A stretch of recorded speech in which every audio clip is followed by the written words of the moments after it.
ये आकाशवाणी रायपुर है। प्रादेशिक समाचार बुलेटिन के साथ मैं निशा नैयर।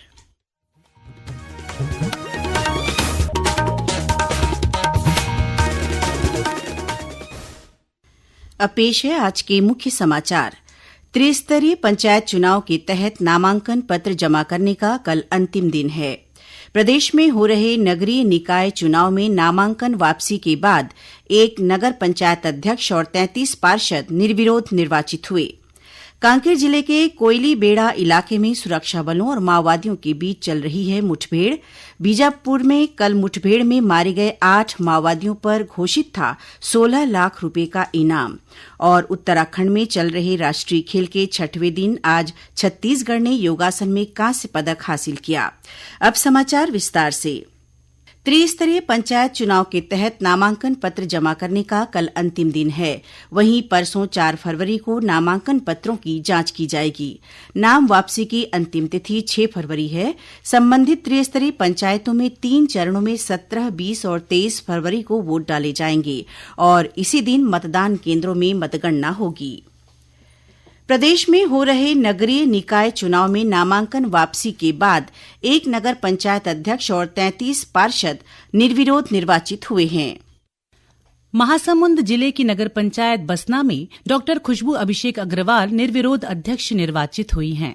अधिकृत जानकारी के मुताबिक बिलासपुर नगर निगम से 1, नगर पालिका परिषद लोरमी से 2, नगर पंचायत पथरिया से 2, नगर पंचायत नया बाराद्वार से 1, नगर पंचायत डबरा से 2, नगर निगम कोरबा से 1, नगर पालिका दीपका से 1 और नगर पालिका कटघोरा से 1 पार्षद निर्विरोध निर्वाचित हुआ है। इसी तरह नगर निगम रायगढ़ से 2, नगर पंचायत बिलाईगढ़ से 3 पार्षद निर्विरोध चुने गए हैं।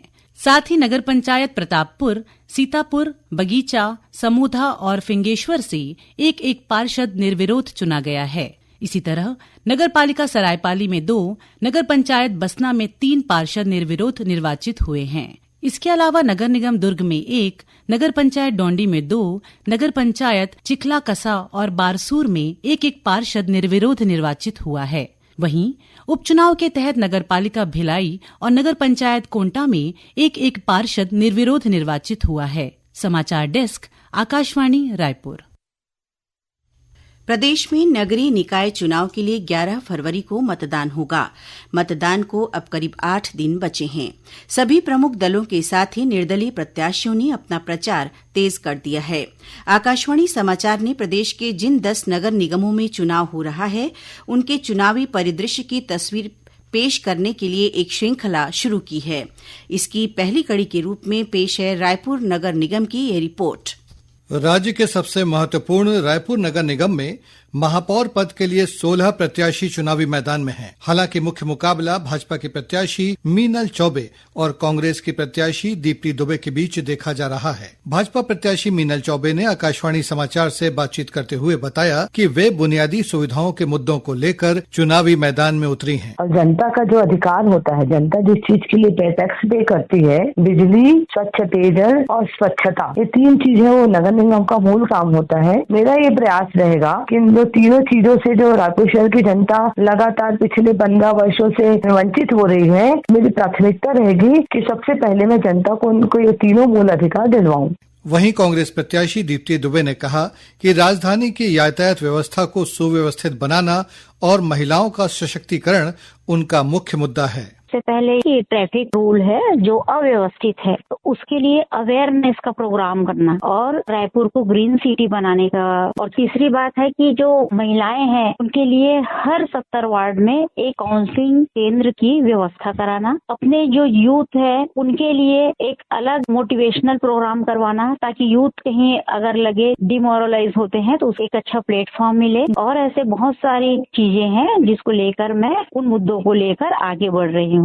70 वार्डों वाले रायपुर नगर निगम में 10,36,000 से अधिक मतदाता हैं। इनमें 5,15,000 से अधिक पुरुष और 5,20,000 से अधिक महिला मतदाता हैं। वहीं 254 तृतीय लिंग के मतदाता भी हैं। चुनाव आयोग ने मतदान के लिए 1,095 केंद्र बनाए हैं। रायपुर नगर निगम क्षेत्र में चुनाव को लेकर मतदाताओं में खासा उत्साह देखा जा रहा है। बाल गंगाधर तिलक वार्ड के मतदाता ब्रजेश सिंह ने रायपुर की यातायात व्यवस्था को व्यवस्थित करने की सलाह दी है। रायपुर शहर की प्रमुख समस्या अभी सबसे ज्यादा ट्रैफिक का समस्या है। शहर के चारों तरफ जिधर भी जाइए कम से कम किसी भी इस छोर से उस छोर जाने में आधा घंटा 1 घंटा जाम में फंसना पड़ता है। जो भी प्रत्याशी अपने वार्ड का अपने शहर का विकास करेगा उन्हीं को हम लोग चुनना चाहेंगे, जो अपने बीच में हमेशा शांत रहेगा। हमारा नगर निगम का वैसा मेयर है जो हमारे गली मोहल्ले को स्वच्छ रखे और प्रदूषण मुक्त रखे।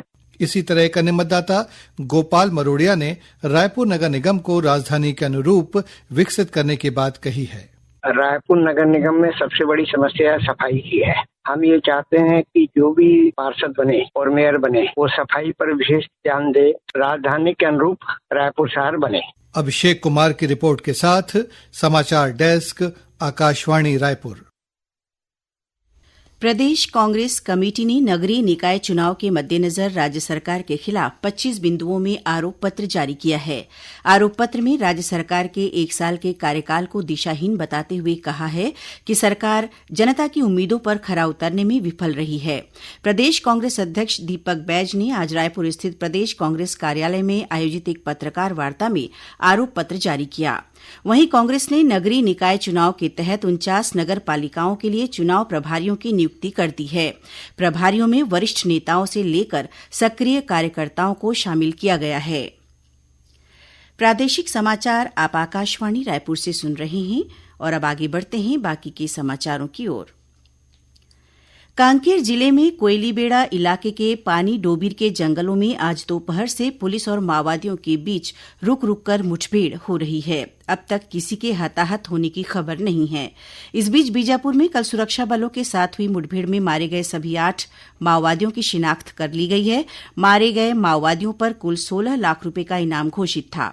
वहीं मुठभेड़ में 2 जवान भी घायल हुए हैं, जिनकी हालत खतरे से बाहर बताई गई है। उधर इसी जिले में आज सुरक्षा बलों की टीम ने उसूर आवापल्ली मार्ग पर माओवादियों द्वारा लगाए गए 25 किलोग्राम का आईईडी बरामद किया है, जिसे बम निरोधक दस्ते की टीम ने निष्क्रिय कर दिया है।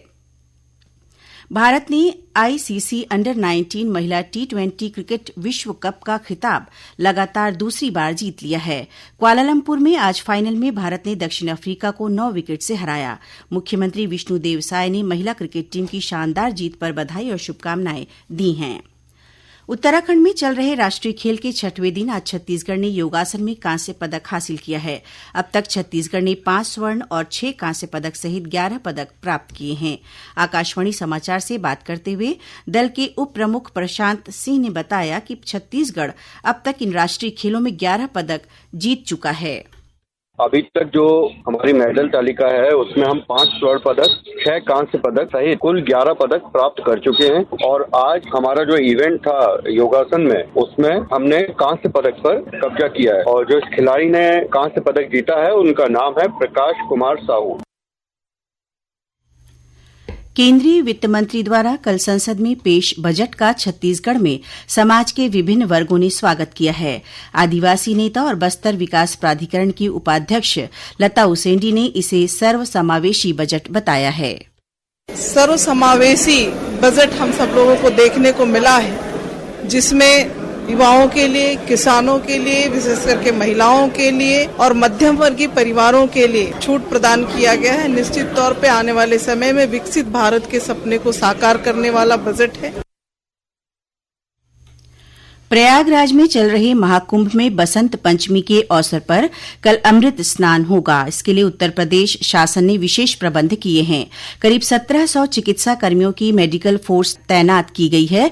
इसके अलावा श्रद्धालुओं को महाकुंभ मेला स्थल तक पहुंचाने के लिए यूपी रोडवेज करीब 2500 बसें चला रहा है। छत्तीसगढ़ लोक सेवा आयोग ने सिविल जज भर्ती के लिए ऑनलाइन आवेदन की तिथि 23 फरवरी तक बढ़ा दी है।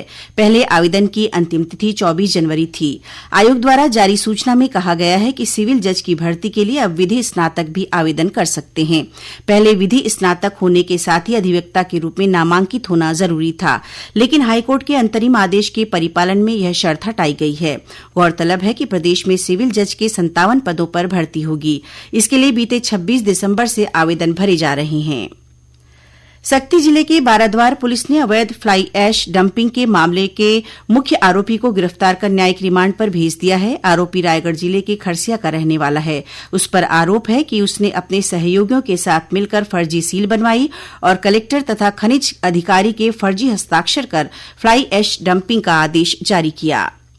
और अब कुछ समाचार संक्षेप में। बसंत पंचमी और सरस्वती पूजा का पर्व आज छत्तीसगढ़ सहित देश के विभिन्न भागों में श्रद्धा, आस्था और उल्लास से मनाया जा रहा है।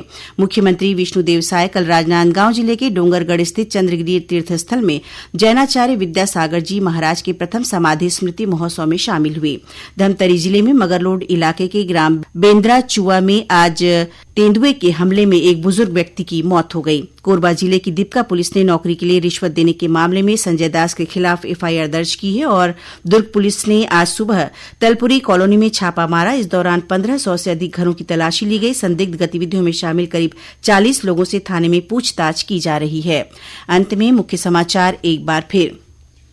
त्रिस्तरीय पंचायत चुनाव के तहत नामांकन पत्र जमा करने का कल अंतिम दिन है। प्रदेश में हो रहे नगरीय निकाय चुनाव में नामांकन वापसी के बाद एक नगर पंचायत अध्यक्ष और 33 पार्षद निर्विरोध निर्वाचित हुए।